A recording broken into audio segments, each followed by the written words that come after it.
رکھ دی ہے اپنے حساب سے. مڈل کلاس جو ہے وہ اب سوچتی ہے کہ ایجوکیشن پہ پیسہ لگائیں یا ہیلتھ پہ لگائیں. تو بھائی اگر یہ ساری چیزیں تو لوگ خود اپنے ذہن سے اپنے پیٹ سے دیکھتے ہیں. اس کا خورشید شاہ کو اندر کرنے سے یا آصف زرداری صاحب یا مریم نواز صاحبہ یا شاہد خاقان کو اندر کرنے سے کوئی فرق نہیں پڑے گا. لوگ جب اٹھیں گے آپ کے خلاف تو آپ کو پتہ بھی نہیں چلے گا. ان ایوانوں کا دفاع ہمیشہ ہم نے کیا ہے، ہم کرتے رہیں گے، لیکن ظلم کا دفاع کوئی نہیں کرے گا. ظلم کا دفاع کرنے کے لیے جب آپ کھڑے ہوں گے تو آپ خود دیکھنا کہ آپ کے ساتھ کیا ہوتا ہے. آپ ایک سمجھتے ہیں کہ ہم پاور میں ہیں، پاور کے اس زوم میں آپ بیٹھے ہیں اور آپ نے ایک خول بنا دیا ہے جس میں آپ سمجھتے ہیں کہ آپ بادشاہ ہیں، اور آپ بادشاہ جو ہے جو حکم دیتا ہے وہ سارا کا سارا جو ہے پوری دنیا اس کو مانتی ہے. اپنے مخالفین کو ہمیشہ جنہوں نے بھی ختم کرنے کی کوشش کی وہ خود ختم ہو گئے، مخالفین ختم نہیں ہوئے. تو وہاں پہ میں جو آج کا کیمپ ہے اس حوالے سے بھی یہ بات کرنا چاہتا ہوں کہ یہ اسپیکر صاحب کی ذمہ داری ہے. کسٹوڈین آف دا ہاؤس کا کیا مطلب ہے؟ کوئی ایسے کوئی نعرہ تو نہیں ہے. یہ کسٹوڈین آف دا ہاؤس کا مطلب ہوتا ہے کہ ہر شخص، ہر ممبر جو وہاں الیکٹ ہو کے آئے ہیں، یہ ان کی پاسداری کریں گے، ان کے جو حقوق ہیں ان کو جو ہے اس کا خیال رکھیں گے. اور ایک کے بعد ایک ممبر اٹھتا جا رہا ہے.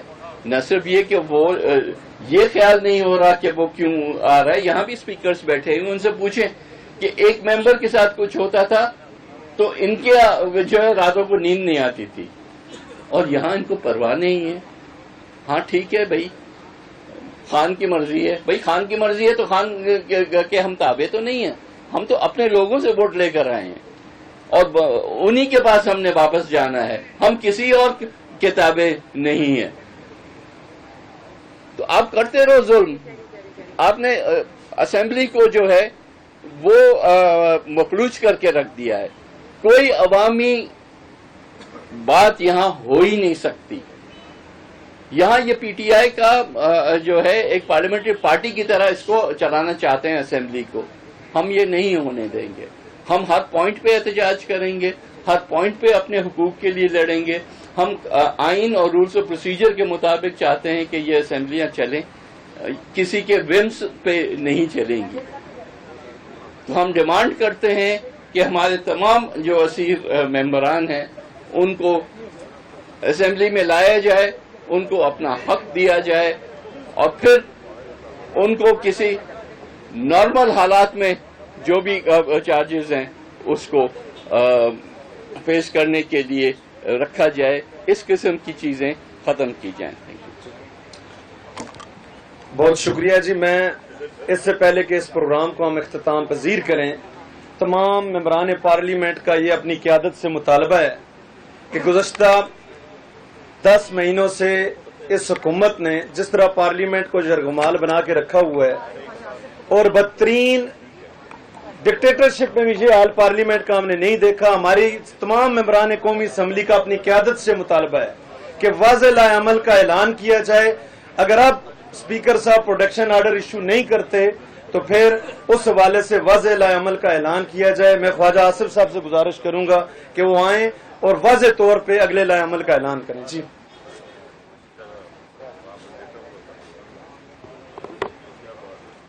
بسم اللہ الرحمن الرحیم.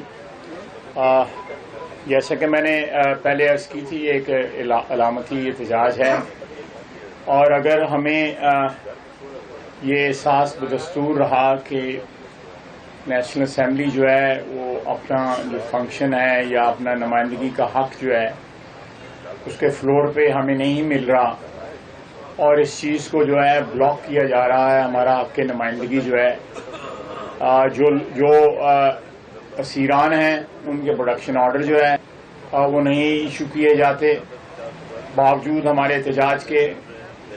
میں نے اس دن فلور پہ کہا تھا کہ ہم عدالتوں سے رجوع کریں گے اور جو عدالتی فیصلے ہیں ان کا حوالہ دے کے عدالت سے ریلیف کی جو ہے استدعا کریں گے. انشاءاللہ تعالی آج یا کل اگلے 2-3 روز میں یہ سلسلہ بھی شروع ہو جائے گا. اس کے علاوہ اور جتنے بھی ایشوز ہیں جن کی ایک نیشنل امپورٹنس ہے وہ وقتاً فوقتاً اسمبلی کے فلور پہ آتے رہتے ہیں. جو لیجسلیشن ہے وہ بائی آرڈیننس ہو رہی ہے. صدارتی